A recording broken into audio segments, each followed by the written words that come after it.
This is Chris with Nightfall Audiobooks. This next book will be Prom Queen by R.L. Stine. It's another Fear Street novel. I am not familiar with this book at all. I went through it. I tried to pick out as many characters as I could and assign voices.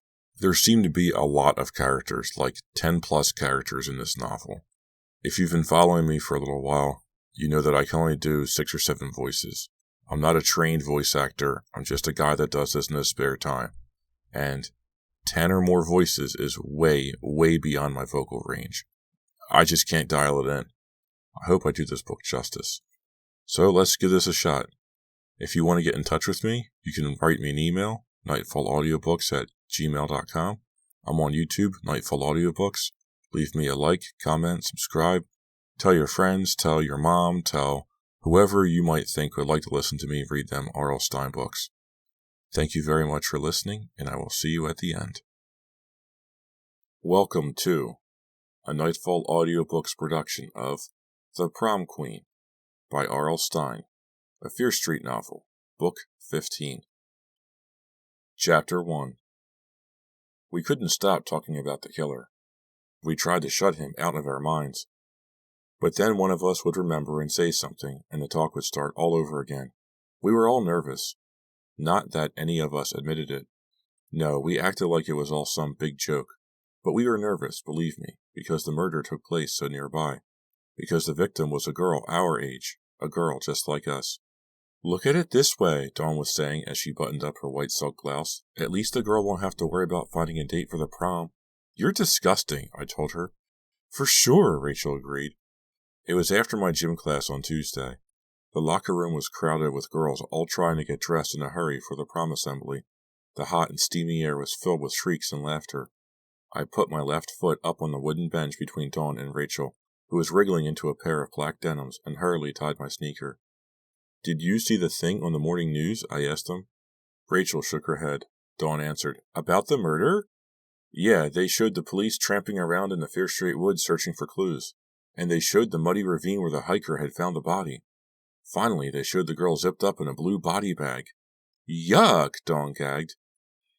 They also showed a blurry black and white photo of the girl. She had a really sweet smile. They said she was stabbed 16 times. Well, she's not smiling any more, quipped Dawn bitterly. Dawn had been making jokes like that since we'd heard about the murder. I figured it was her way of dealing with it. She was usually pretty good at hiding her emotions. Rachel glowered down at her.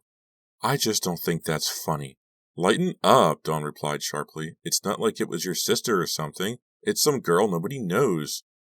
I called my cousin Jackie at lunch, Rachel answered quietly. She lives in Waynesbridge. She says she knew her. Dawn and I both spoke up at once. She knew her? Why didn't you tell us? What did she say? How well did she know her? Very well, Rachel said, answering only my last question. They were like best buddies.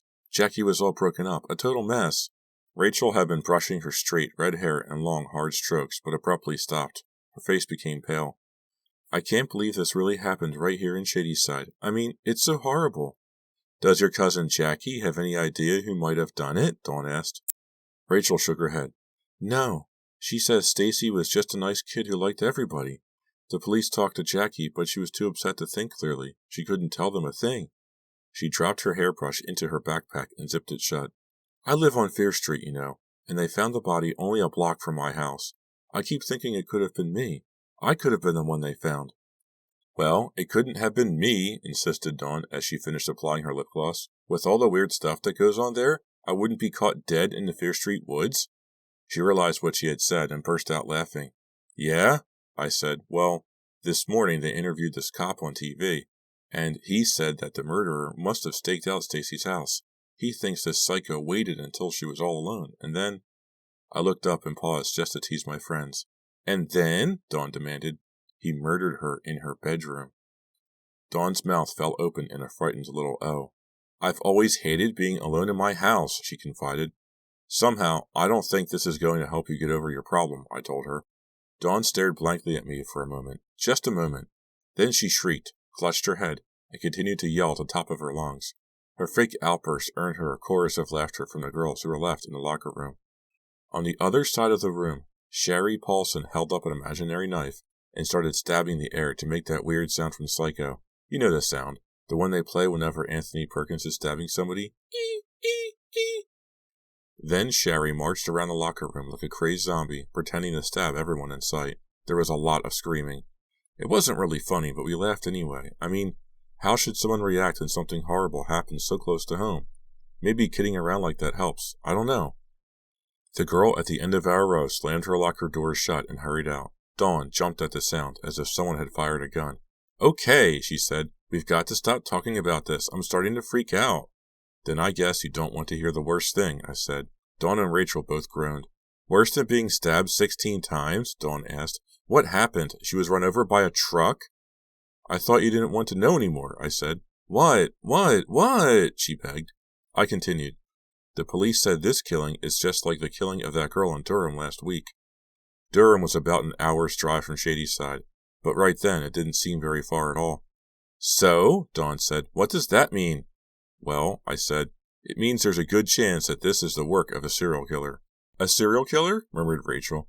That does it. I'm going to make my parents buy a dog. She stuffed her feet into a pair of torn running shoes. I mean, we don't even have a burglar alarm in our house. It was true. Rachel's parents were pretty poor compared to the rest of ours.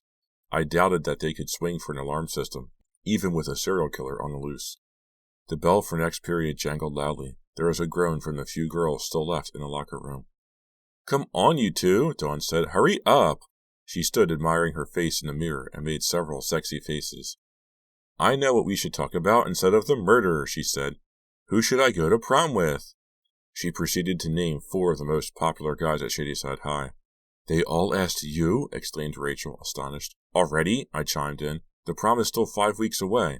Well, Dawn said, none of them has asked me yet, but they will, believe me. We were the last ones out of the locker room. The hallways were empty, a sure sign that we were late for assembly. We started to run, our sneakers squeaking on the tile floor. What about you? Rachel asked me as we tore down the hallway. You have a date yet? I shook my head no. I would have had a date, if it wasn't for the United States Army. I'm serious. For over a year, I've been dating Kevin McCormack. Then his father, an Army major, got transferred to Alabama. Kevin's family moved in January. Since then, I've been dating him long distance by mail. We talked on the phone a lot at first, but when my dad got the phone bill, he put an end to that. So far, Major McCormack wouldn't give Kev permission to come back to Shadyside for the prom. Kevin's dad felt it was important for Kevin to get acclimated in his new home base. Those were the exact words he used, according to Kevin. I believed it. His dad always talked Army talk. Tell your father he's a major bummer, I had written back. Pretty clever, don't you think? Dawn pulled open the heavy doors to the auditorium. A few heads in the back rows turned to stare at us. Up on stage, Miss Ryan had already begun making announcements. Mr. Abner was standing near the back doors. He caught my eye and glared as we took seats in the back row. Mrs. Bartlett has asked me to announce that this week you can return overdue library books without paying fines, Miss Ryan was saying. So I hope you all take advantage of this special opportunity. If you've got overdue library books, please bring them in. She rustled through her notes. Now we can get on to the main business of this assembly, which is to announce our 5 prom queen candidates.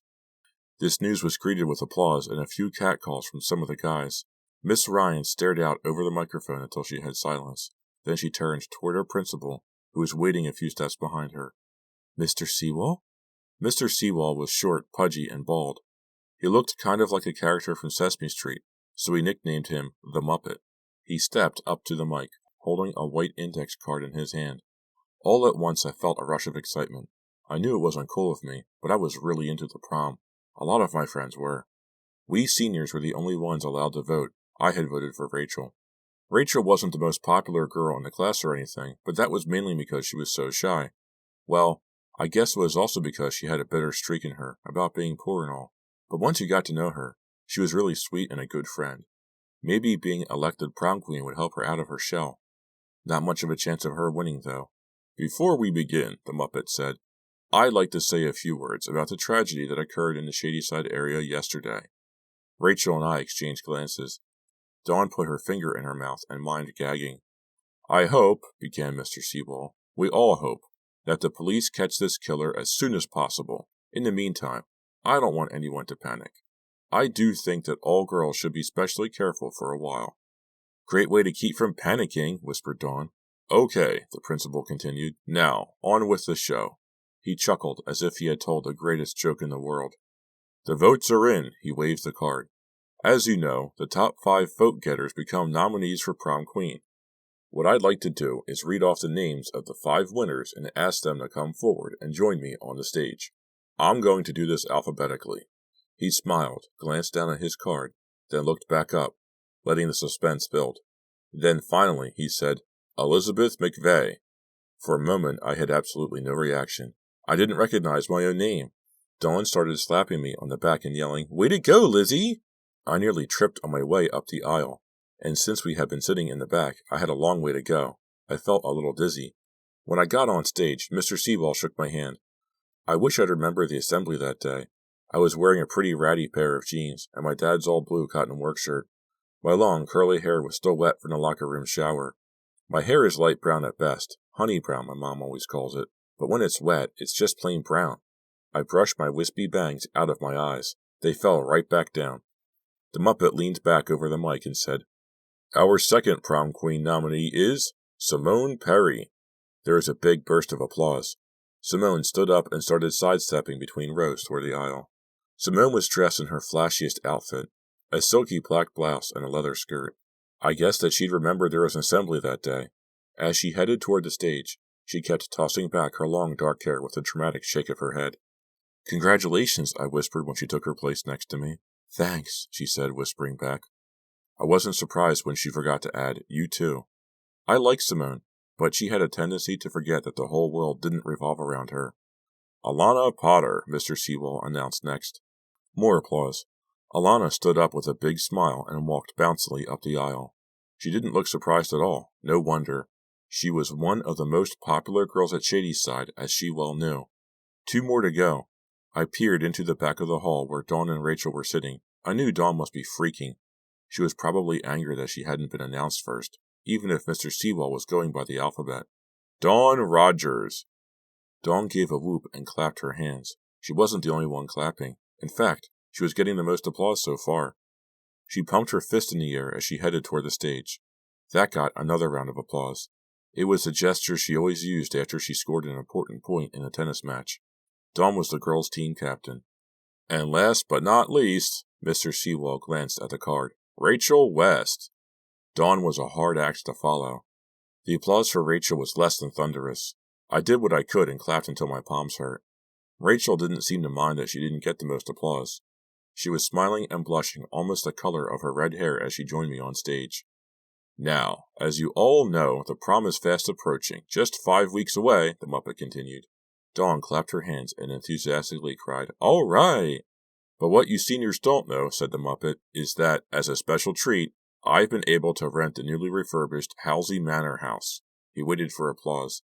It never came. We all knew the Halsey Manor house was right in the middle of the Fear Street woods, the place where the murdered Stacy had just been found. He went on, That should make for quite a party, don't you think? The Fear Street woods. Right then, it didn't sound like a place I'd want to go, much less go dancing. Maybe by the end of May it would seem like a good place for the prom. Maybe, but I doubted it. As Mr. Sewell went on with his speech, I glanced at the other girls on stage. I knew these girls so well that I bet I knew what each of them was thinking. Mr. Meade, my English teacher the year before, had taught it to us. He said it was a good game for writers to play. I hadn't written much besides long letters to Kevin in Alabama, but I wanted to write someday. I started with Simone. Simone was the star of our drama club, and she looked the part. She was tall, dark, and, well, dramatic looking. She was also very insecure, which I guess showed she was meant to be an actress. She was crazy about her boyfriend, Justin, and more than a little bit possessive. In fact, she was staring at him right then. I could tell by following her gaze out into the audience. I decided what she was thinking was, who was Justin talking to, and why isn't he paying attention to me? Next, I focused on Alana. Ilana was very pretty in a delicate, old-fashioned way, and she knew how to dress to bring it out. Right then, for instance, she had on a white frilly blouse and a dark green wraparound skirt. She was smiling, showing off a perfect row of white teeth. She was like someone you'd see on a TV commercial. Everything came easily to Alana, always had. She got straight A's without seeming to, and her family had oodles of money, so she got whatever she wanted. She was so happy and friendly, though, that it was hard to hold it against her. What was she thinking right then? Boy, being nominated sure is fun. Maybe someday I'll be nominated President of the United States. When I made contact with Dawn, she nodded at me, her blue eyes gleaming. I stared at her for a moment, admiring her tan. We'd been going through our usual end-of-April rainy spell, but Dawn always had a tan, no matter what the weather. Her long, wavy blonde hair gleamed shiny and golden, as if she'd been out in the sun for hours. She probably had. Dawn was an ace at tennis and every other sport, including boys. I knew what she was thinking. It was in her eyes. I'm going to win. Now, the Muppet was saying, I know each of you would love to be elected prom queen, and this year there's even more reason to want to win. The queen will receive a special $3,000 scholarship, donated by Gary Brandt's father at Brandt Chevrolet. As he made this announcement, I happened to be looking to my left, at Rachel. I could see her emerald eyes light up when he made that announcement. It was like in a cartoon when dollar signs appeared in somebody's eyes. The money would mean a lot to Rachel, I knew. Hey, I wouldn't have minded $3,000 myself. As I've already mentioned, Rachel's family was kind of poor, at least compared to the rest of ours. Rachel was the only kid I knew who had to work after school. It got her frustrated because it took time away from her schoolwork, and her grades were suffering as a result. She said she might not be able to go to college. I'd often thought that was why she was so shy, feeling as if she wasn't as good as the rest of us. She didn't even know how pretty she was. Mr. Sewell's next words brought me back to the present. School dismissed. There was the usual end-of-day pandemonium. People were shouting congratulations to me and the other nominees. Before I could get off the stage, Dawn grabbed me by the arm. I'm going to win, she whispered fiercely in my ear. I can just feel it. I smiled at her. Over the years, I'd gotten used to Dawn's competitive boasting. It was as if she thought life was a game and she had to psych everyone out so she'd win. As I was going down the stage steps, Simone brushed past me and almost knocked me over. I watched as she made her way through the crowd toward Justin. She seemed pretty angry, and Justin had an embarrassed grin on his face. Lizzie? It was Rachel. With that quiet voice of hers, I almost didn't hear her. Do you want to come over and study tonight? She asked. I'd like to, I said genuinely, but my parents told me this morning they want me home early, and they don't want me going out after dark. I'm an only child. Maybe that's why my mom and dad have always been so overprotective. But this time I didn't mind it. With a killer on the loose, being overly protected sounded just great. I could still see Simone arguing heatedly with Justin. Amazing. How much trouble could he get into during one assembly? Justin uttered an exasperated cry, threw his hands up in the air, and hurried out. I can't believe I was nominated, Rachel said. Why not? I replied. You deserve it. I know, she cracked. I just didn't know anyone else knew. I laughed as Alana walked up to us. Her perfect little apple cheeks were flushed red with excitement. She resembled a porcelain doll. It's time to celebrate, she said. How about we all go to Pete's Pizza? I'm driving. I've got the Mercedes today. Rachel flashed a broad smile. She always got a thrill at being included in any group outing.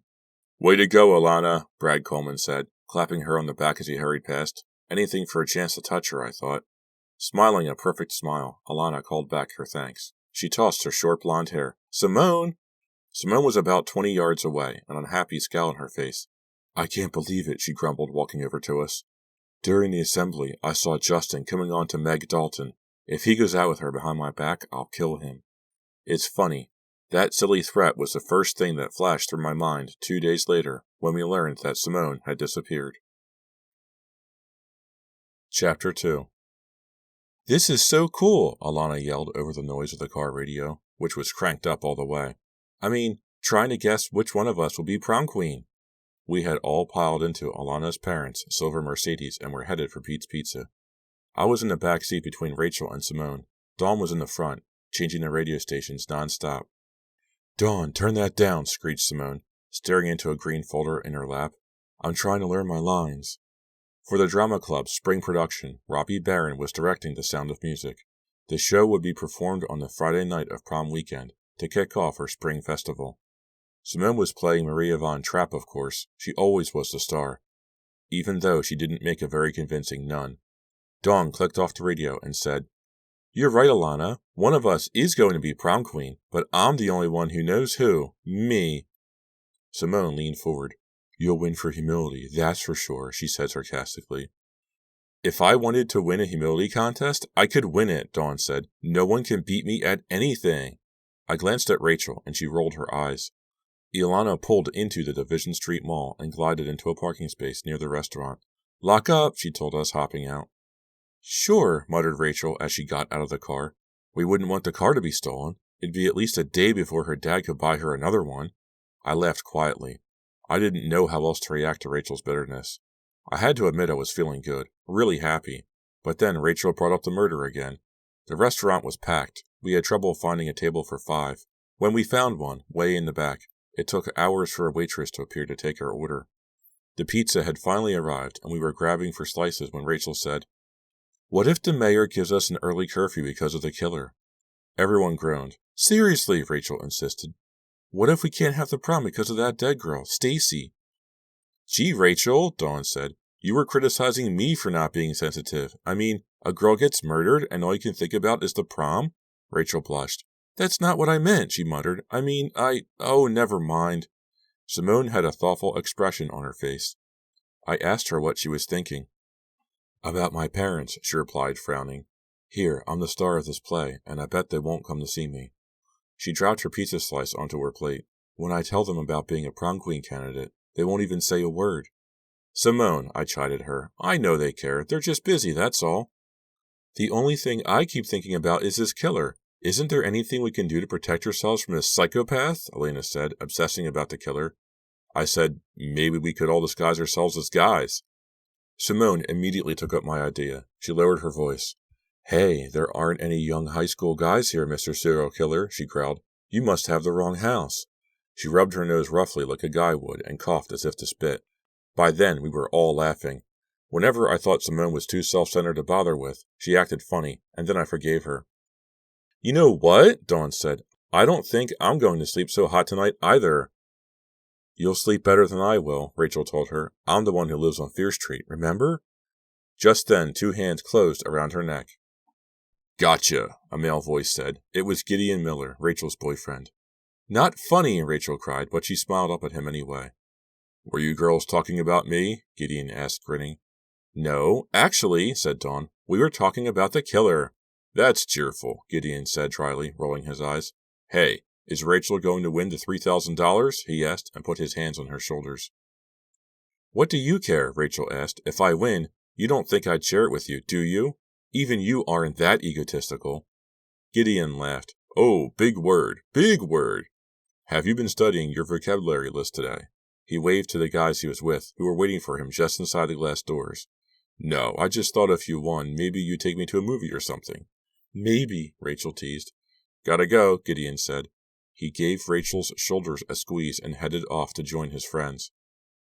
What were we talking about? Simone asked, pulling all the pepperoni off her slice and stuffing it into her mouth. The killer, Rachel replied, her eyes following Gideon. Please, Alana wiped her mouth primly with a napkin. Enough talking about this killer business. I mean it. All right, Dawn said. We'll talk about something else. I know. Let's talk about the prom and about how I'm going to be elected queen. I've got a better idea. What about the 2-minute speeches we have to give to the entire school? Alana suggested. Have any of you thought about them? Just then I had an idea. It was kind of a variation on Mr. Mead's game. Let's do each other's speeches, I said. Everyone's expression was blank. It'll be fun, I said, explaining. Right now. All right, Simone said. I'll do Dawn. She tilted her head back and put her hair behind her ears the way Dawn wore hers. She stuck her jaw out as Dawn did when she was feeling competitive, which was just about always. It was amazing. With just a few simple gestures, Simone had transformed herself into Dawn. Everyone began to laugh. Dawn the loudest, clapping her hands as if she really found Simone amusing. I knew she hated it, though. Hi, Simone began. My name's Dawn Rogers. Yeah! She pumped her fist in the air in victory. Right on, shouted some jocks at a nearby table. Dawn had a big grin on her face, but she was blushing. She had to be blushing pretty hard to see it through her tan. Anyway, continued Simone, let's face it, I'm your next prom queen. We all clapped. Simone acknowledged the applause by pumping her fist again. Laughing harder, Dawn said, Okay, my turn. But Simone kept going. Now, I know there are 4 other candidates, Simone continued, but as you all know, I'm number 1 in everything I do, so... Okay, Dawn jumped up, her eyes flashing. My turn. Here's Simone's speech. I was beginning to think this wasn't such a bright idea after all. But I'm not finished yet, Simone said. My name's Simone Perry, Dawn said, ignoring her. She tossed her hair back the way Simone always did. Gee, I have so many people to thank for winning this Oscar for Best Actress. Oops, what am I saying? I mean, for winning Prom Queen. Now it was Simone's turn to pretend to be enjoying it. I'd just like to say that I'm such a sensitive artist, cooed Dawn, that I'm the only one capable of playing the role of a queen. She took a deep bow, then sat down and smiled sweetly at Simone. How did I do? You know, I said, maybe we should... My name is Rachel West, said Alana, standing up. Oh no, I thought. Alana, please. And, Alana imitated Rachel's slow way of talking. Well, I'm kinda poor. Ha ha, said Rachel. I could see she had been stung, but she had a big grin plastered across her face. Simone was laughing as Alana went on. I wanted to prepare a speech, but I couldn't afford it. Rachel let out a loud, extra fake guffaw. Gee, that's so funny, I almost forgot to laugh. Glad you liked it, Alana responded. I really did, Rachel grinned. I could see she was trying to think of something cutting to say, but she couldn't, so she just sat there, smiling. Do Alana's speech, Simone coaxed. Simone, I said, I think this is getting out of... All right, Rachel said, I will. She stood up. My name's Alana Potter. It doesn't matter if I'm prom queen or not. If I lose, my father will just send me on a trip to Europe until I'm feeling all better.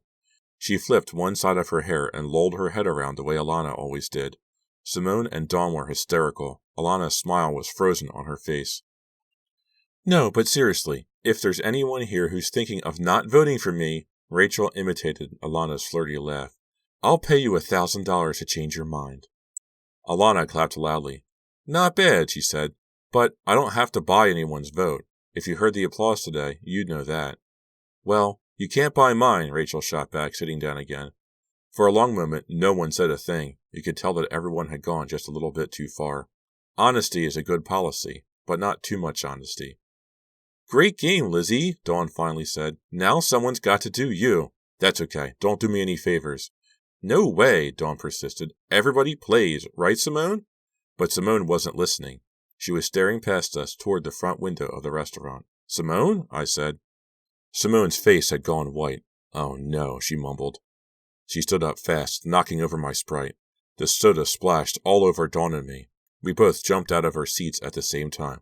Oh no, Simone repeated. No! She had a look of total horror on her face. She screamed, No! Stop! And then raced out of the restaurant.